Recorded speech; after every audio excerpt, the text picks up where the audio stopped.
विद्यार्थियों, आज हम नया टॉपिक शुरू कर रहे हैं कक्षा 12 में संसद। देखिए, संसद को अगर हम यूँ कहें कि व्यवस्थापिका तो ये सही होगा, क्योंकि जब हम कहते हैं कि व्यवस्थापिका को भारत के संविधान में क्या कहा गया है तो उसे संसद कहा गया है। और यही बात अगर हम राज्यों के लिए कहें तो वहाँ इसे राज्य की व्यवस्थापिका को विधानमंडल कहा जाता है। तो आज का हमारा टॉपिक है संसद, और मैं जैसे कि आपको बता चुका हूँ अनुच्छेद 79 से लेकर अनुच्छेद 122 तक संसद का उल्लेख है। भाग 5 में ही हम इसका अध्ययन कर रहे हैं। भाग 5 का ये अध्याय दूसरा है जिसके अंतर्गत ये हमें टॉपिक पढ़ना है। तो भाग 5 में ही इसका उल्लेख है। भाग 5 जो हम संघ की सरकार का अध्ययन कर रहे हैं, संघ सरकार में हमने कार्यपालिका को पढ़ा और कार्यपालिका में राष्ट्रपति और प्रधानमंत्री और उसकी मंत्रिपरिषद का आपने अध्ययन किया। उपराष्ट्रपति आपके सिलेबस में नहीं है। उसके बाद में आज हम पढ़ रहे हैं संसद। और देखिए, मैं आपको बता दूं कि संसद जो है ये है ब्रिटेन जो देश है उसे संसद का घर कहा जाता है, संसद की जननी कहा जाता है। सर्वप्रथम ब्रिटेन ही वो देश है जिसे हम सामान्यतः इंग्लैंड के नाम से जानते हैं, जहाँ पर संसदीय शासन व्यवस्था का प्रारंभ हुआ और संसदों या संसदीय व्यवस्था की जननी ब्रिटेन को कहा जाता है। हमने ब्रिटेन से प्रभावित होकर ही भारत में संसदीय शासन व्यवस्था को अपनाया है। इसे संसदीय शासन व्यवस्था को वेस्ट मिनिस्टर मॉडल भी कहते हैं। वेस्ट मिनिस्टर मॉडल किसे कहा जाता है? संसदीय शासन व्यवस्था को, क्योंकि वेस्ट मिनिस्टर जो है वो एक स्थान का नाम है।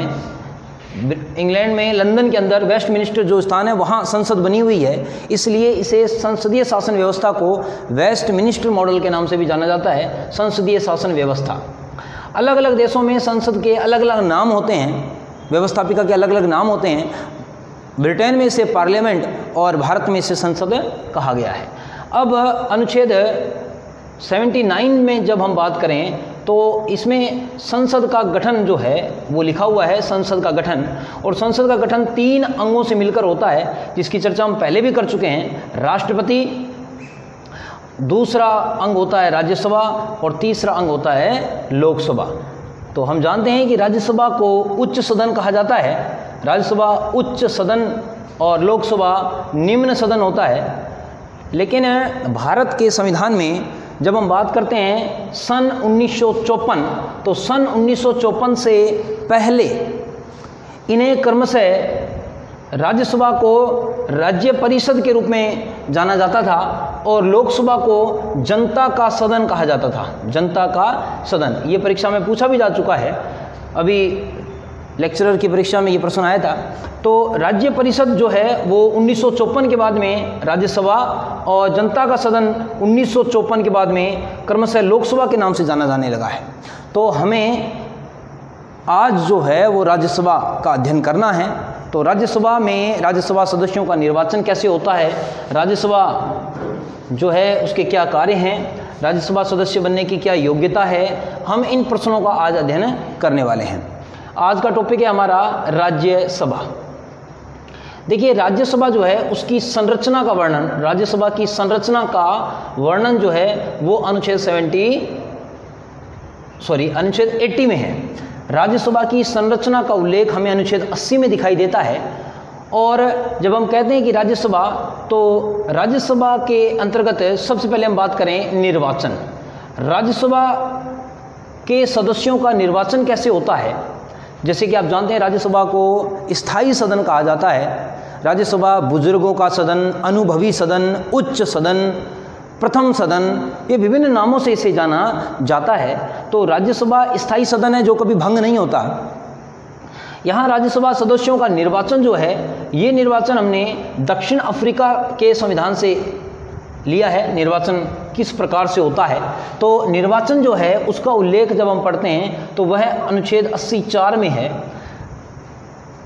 राज्य की विधानसभा, राज्य की जो विधानसभा है, राज्य की विधानसभाएं हैं, वह अनुसूची 4 में वर्णित, अनुसूची 4 में राज्यसभा के लिए सीटों का आवंटन दिया गया है। राज्यसभा कि सीटों का राज्यवार आवंटन, सीटों का राज्यवार आवंटन मतलब कि किस राज्य को जनसंख्या के अनुपात में कितनी सीटें यहाँ प्रदान की जाएंगी, उसका उल्लेख अनुसूची 4 में है। और जब हम जनसंख्या की बात करते हैं तो जनगणना जो है वो 1971 की ही प्रयोग में ली जाती है। अनुसूची 4 में अलग अलग राज्य और संघ शासित प्रदेश को कितनी कितनी सीटें, और वो सीटें जनसंख्या के अनुपात में है और जनसंख्या 1971 की जनगणना की ली जाएगी।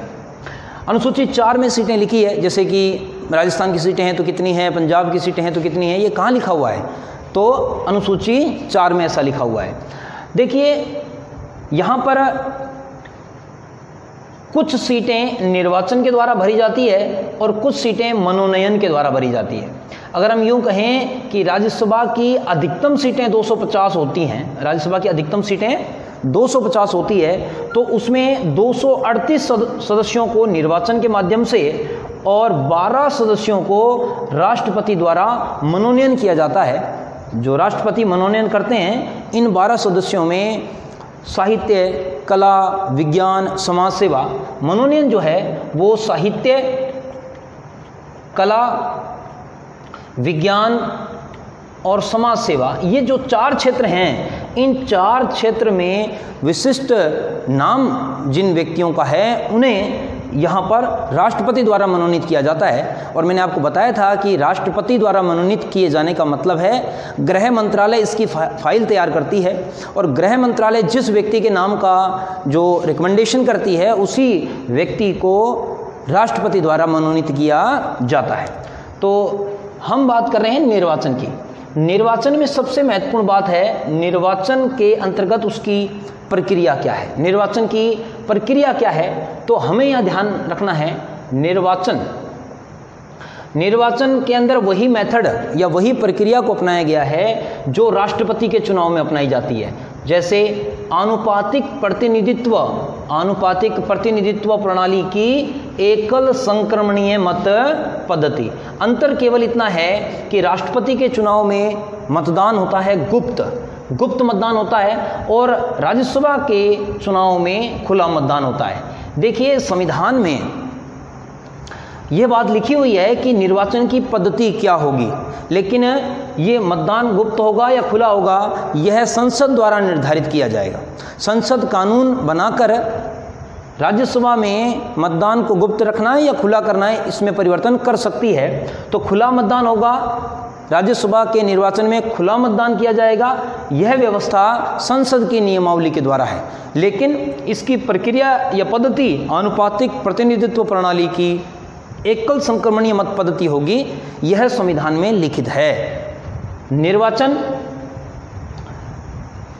विधानसभा सदस्य करते हैं। विधानसभा के सदस्य जो हैं वो एज ए वोटर हैं और राज्यसभा के सदस्यों का चुनाव करते हैं। राज्यसभा के सदस्य जनता द्वारा नहीं चुने जाते। राज्यसभा सदस्य जनता के द्वारा नहीं चुने जाते। जनता द्वारा जो चुने जाते हैं उन्हें लोकसभा सदस्य कहते हैं। लोकसभा सदस्यों का निर्वाचन जनता के द्वारा प्रत्यक्ष होता है, लेकिन राज्यसभा सदस्यों का निर्वाचन अप्रत्यक्ष कहलाता है, क्योंकि जनता के चुने हुए प्रतिनिधि राज्यसभा सदस्यों का चुनाव करते हैं। जनता के चुने हुए प्रतिनिधियों से क्या मतलब है? विधानसभा के सदस्य, क्योंकि विधानसभा के सदस्यों का जो निर्वाचन है वो जनता प्रत्यक्ष रूप से करती है, इसीलिए राज्यसभा के सदस्यों का निर्वाचन अप्रत्यक्ष पद्धति और राज्यसभा के सदस्य जनता के चुने हुए प्रतिनिधि विधानसभा सदस्यों द्वारा चुन लिए जाते हैं। इसके उपरांत राज्यसभा सदस्यों के लिए एक महत्वपूर्ण बात है, राज्यसभा में जो सदस्य हैं, सदस्यों का जो नामांकन होता है, सदस्यों के नामांकन की प्रक्रिया हमने आयरलैंड के संविधान से ली है। देखिए ध्यान रखने वाली बात है, मैंने अभी आपको 2 बातें बताई हैं।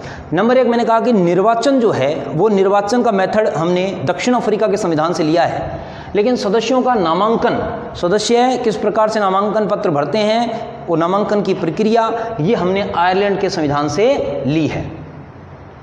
देखिए प्रिय विद्यार्थियों, राज्यसभा एक स्थायी सदन है। राज्यसभा कभी भी भंग नहीं होती है, राज्यसभा एक स्थायी सदन है। इसका मतलब जब पहली बार 1952 में राज्यसभा का गठन हुआ, उस समय संविधान में लिखे हुए प्रावधानों के अनुसार संविधान में ये लिखा था कि राज्यसभा एक स्थायी सदन है। प्रत्येक 2 वर्ष में इसके 1/3 सदस्य सेवानिवृत्त हो जाएंगे और उतने ही सदस्य नए चुन लिए जाएंगे। इस प्रकार से अनवरत ये सदन चलता रहेगा। एक साथ किसी भी समय राज्यसभा के सभी सदस्य सेवानिवृत्त नहीं होते। प्रत्येक दूसरे वर्ष में 1/3 सदस्यों की सेवानिवृत्ति होती है। जब 1952 में राज्यसभा सदस्यों का चुनाव किया गया, देखिए 1952 में राज्यसभा सदस्यों के लिए जो नियम थे वो कार्यकाल आदेश, राज्यसभा सदस्यों का कार्यकाल आदेश 1952। राज्यसभा सदस्यों का कार्यकाल 6 वर्ष होता है, यह संविधान में नहीं लिखा हुआ है। संविधान में केवल इतना लिखा है कि 2 वर्ष में 1/3 सदस्य सेवानिवृत्त होते हैं और उतने ही नए चुन लिए जाते हैं। ऐसा तो संविधान में लिखा हुआ है, ये बात संविधान में हमें दिखाई देती है। लेकिन राज्यसभा सदस्यों का कार्यकाल, राज्यसभा का कार्यकाल नहीं, राज्यसभा का कार्यकाल तो अनिश्चित होता है, राज्यसभा अनवरत चलने वाला सदन है। लेकिन राज्यसभा के सदस्यों का कार्यकाल ये 6 वर्ष होता है। ये संसद द्वारा कानून बनाया गया है, संसद द्वारा निर्मित कानून है कि राज्यसभा सदस्य का कार्यकाल 6 वर्ष होता है। ये कानून कब बना?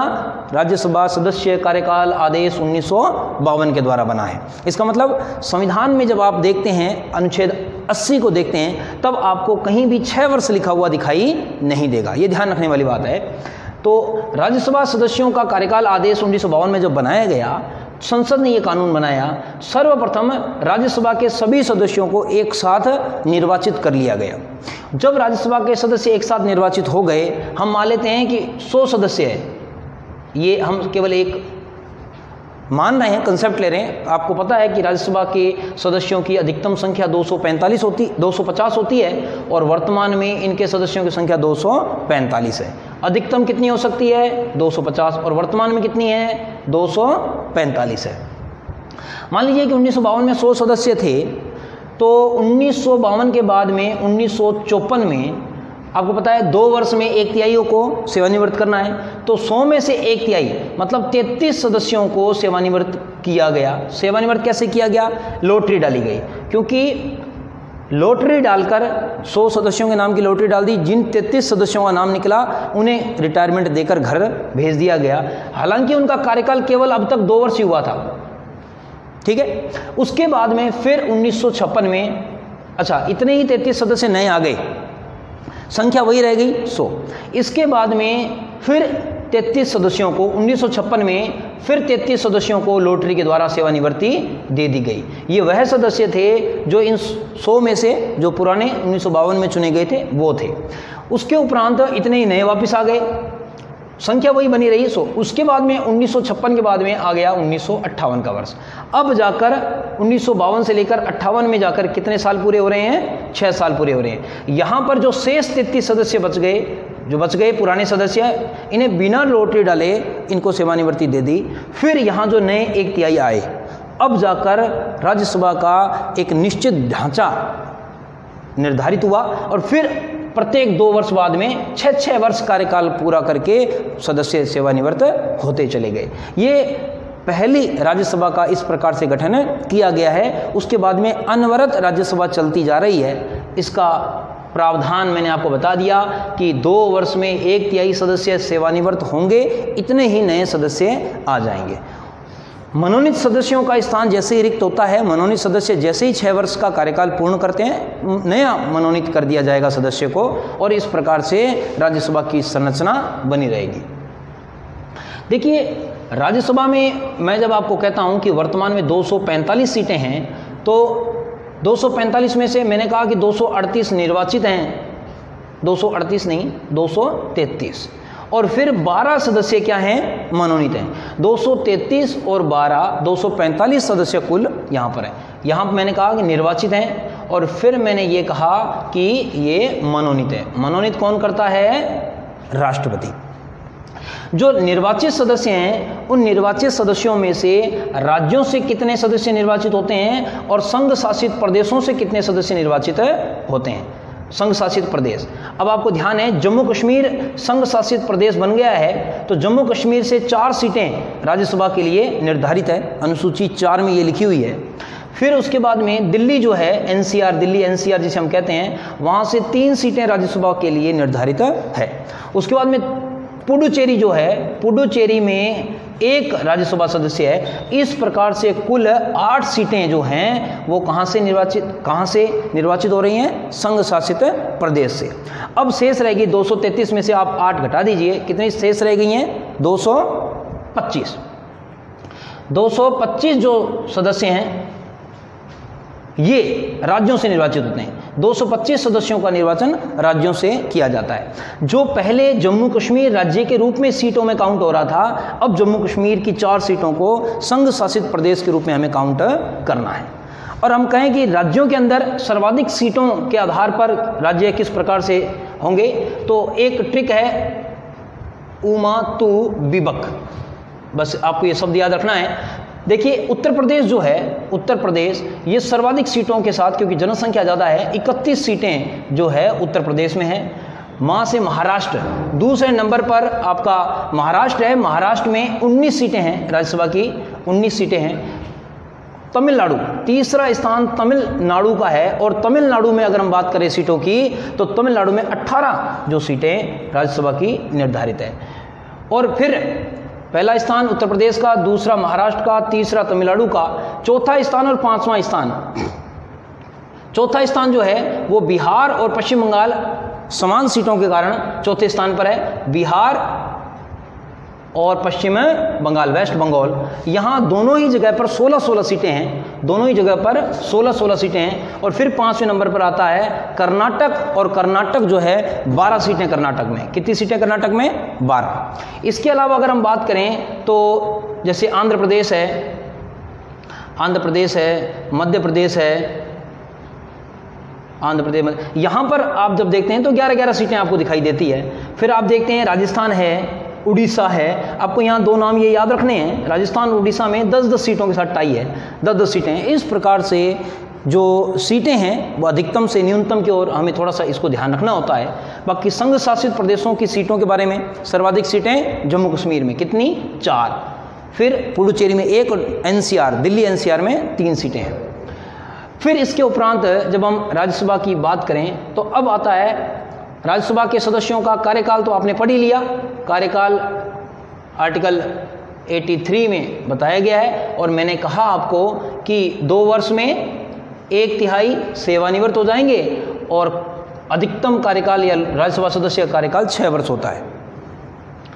इसके उपरांत अगर हम बात करें योग्यताएं, राज्यसभा सदस्य बनने की योग्यताएं क्या होती हैं, ये महत्वपूर्ण है, आपको योग्यताएं ध्यान रखनी है, यहाँ से प्रश्न बनता है। और योग्यताओं का उल्लेख अनुच्छेद 84 में है, 84 में।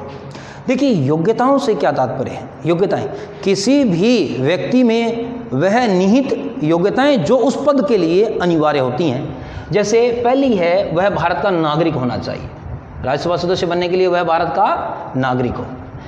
आर्टिकल 84 में राज्यसभा और लोकसभा दोनों ही पदों की योग्यताएं हैं, हम केवल यहाँ राज्यसभा पद का उल्लेख करते हैं। प्रिय विद्यार्थियों, दूसरी योग्यता जो इसमें दी गई है वो है न्यूनतम आयु 30 वर्ष होनी चाहिए। न्यूनतम आयु कितने वर्ष होनी चाहिए? 30 वर्ष। 30 वर्ष से अधिक कितनी भी आयु हो वो राज्यसभा सदस्य बन सकता है। तीसरी अगर हम आयु की बात करें तो संसद द्वारा निर्धारित जो योग्यताएं हैं वो होनी चाहिए। इसका मतलब लोक प्रतिनिधित्व अधिनियम 1951, लोक प्रतिनिधित्व अधिनियम 1951, इस लोक प्रतिनिधित्व अधिनियम 1951 में जो योग्यताएं निर्धारित है वह भी होनी चाहिए, जैसे पागल या दिवालिया ना हो। इसके साथ साथ जो अब तक अगर आप नहीं जानते तो ध्यान रखना है, राज्यसभा सदस्य बनने से पहले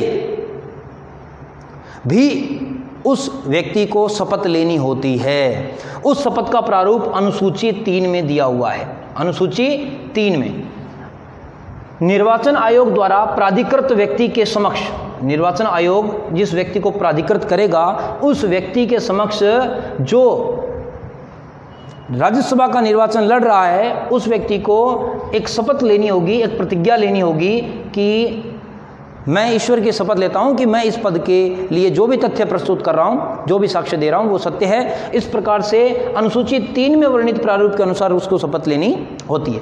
फिर निर्वाचन के बाद में जब वो चुनाव जीत जाता है उसके बाद में फिर उसे पद की शपथ भी लेनी होती है। तो इसका मतलब अभ्यर्थी के रूप में भी उसको अभ्यर्थी के रूप में भी शपथ लेनी है और फिर पद पे निर्वाचित होने के बाद में भी शपथ लेनी है। जितने भी व्यक्ति राज्यसभा सदस्य के लिए निर्वाचन पत्र भरते हैं चुनाव लड़ने के लिए, तो उन्हें अभ्यर्थी के रूप में पद की शपथ लेनी होती है। योग्यताएं, उसके उपरांत हम बात करते हैं, कार्यकाल की हमने बात कर ली, योग्यताओं की हमने बात कर ली। अब हम अयोग्यता की बात कर लेते हैं भी किस प्रकार से राज्यसभा सदस्यों को अयोग्य माना जाएगा। देखिए, अयोग्यता के 2 ही आधार हैं संविधान में जो दिए गए हैं, चाहे वो राज्यसभा सदस्य हो चाहे वो लोकसभा सदस्य हो, दोनों में अयोग्यताएं समान ही हैं। जैसे एक अयोग्यता का उल्लेख अनुच्छेद 102 में लिखा गया है और एक अयोग्यता का उल्लेख अनुच्छेद 103 में लिखा गया है। देखिए, अनुच्छेद 102 क्या कहता है? अनुच्छेद 102 ये कहता है कि दल बदल के आधार पर अयोग्यता। राज्यसभा का सदस्य जिस दल के चुनाव चिन्ह पर चुनाव जीता है, अगर उसके उपरांत वह दल बदल करता है तो ऐसी स्थिति में सभापति, जो राज्यसभा के सभापति हैं, अगर वह उसे दल बदल का दोषी मानते हैं तो उसे पद छोड़ना पड़ेगा। उसके उपरांत अनुच्छेद 103 में क्या लिखा है? ये लिखा है निर्वाचन से संबंधित अयोग्यता। निर्वाचन से संबंधित अयोग्यता, जैसे मैंने अभी आपको कहा कि उसे भारत का नागरिक, 30 वर्ष की आयु, लोक प्रतिनिधित्व अधिनियम 1951 के अंतर्गत योग्यताएं। अगर वह वहाँ किसी भी प्रकार का तथ्य छुपाता है या गलत होता है तो ऐसी स्थिति में निर्वाचन से संबंधित अयोग्यता निर्धारित कर दी जाएगी और इसका अंतिम निर्णय राष्ट्रपति निर्वाचन आयोग की सलाह से करेंगे। निर्वाचन आयोग सलाह देंगे और निर्वाचन आयोग की सलाह पर राष्ट्रपति अनुच्छेद 103 के तहत राज्यसभा या लोकसभा दोनों ही सदस्य होने पर उन्हें अयोग्य घोषित कर सकते हैं। तो इस प्रकार से अयोग्यताओं के 2 पैमाने हैं, दल बदल के आधार पर अयोग्यता और निर्वाचन के आधार पर अयोग्यता।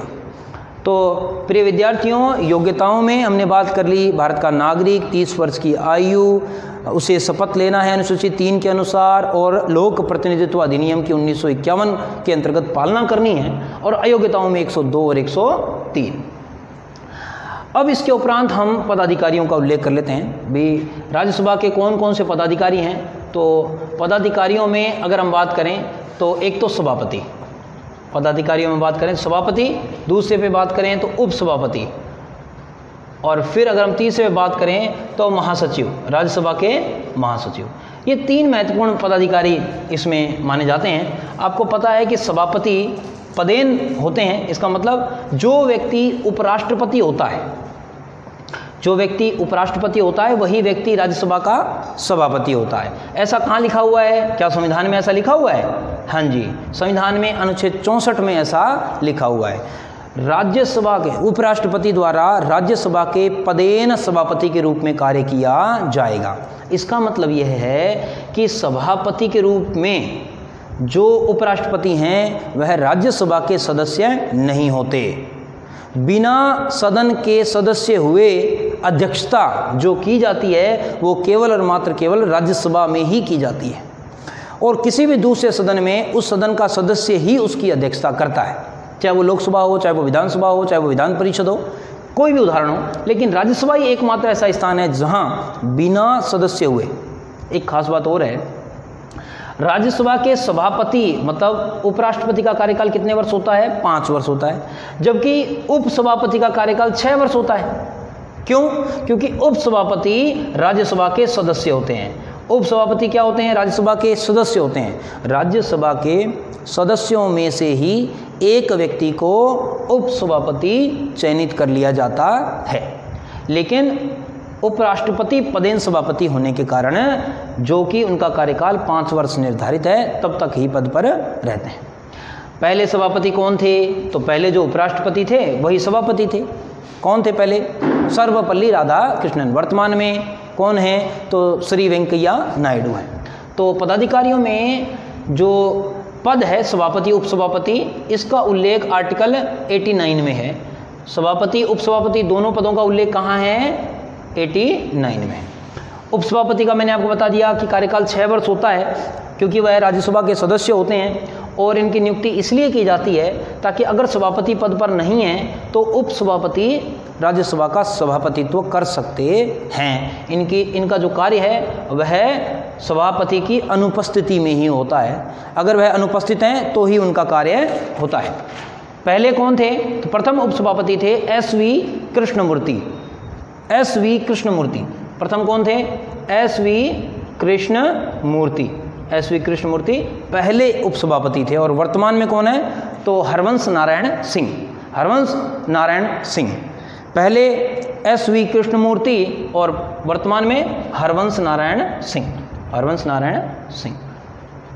अच्छा, इनको हटाया जाना हो उपसभापति को, देखिए आपको पता है कि सभापति उपराष्ट्रपति होते हैं, तो उपराष्ट्रपति को हटाने की प्रक्रिया संसद में है, संसद हटाती है, दोनों सदन हटाते हैं।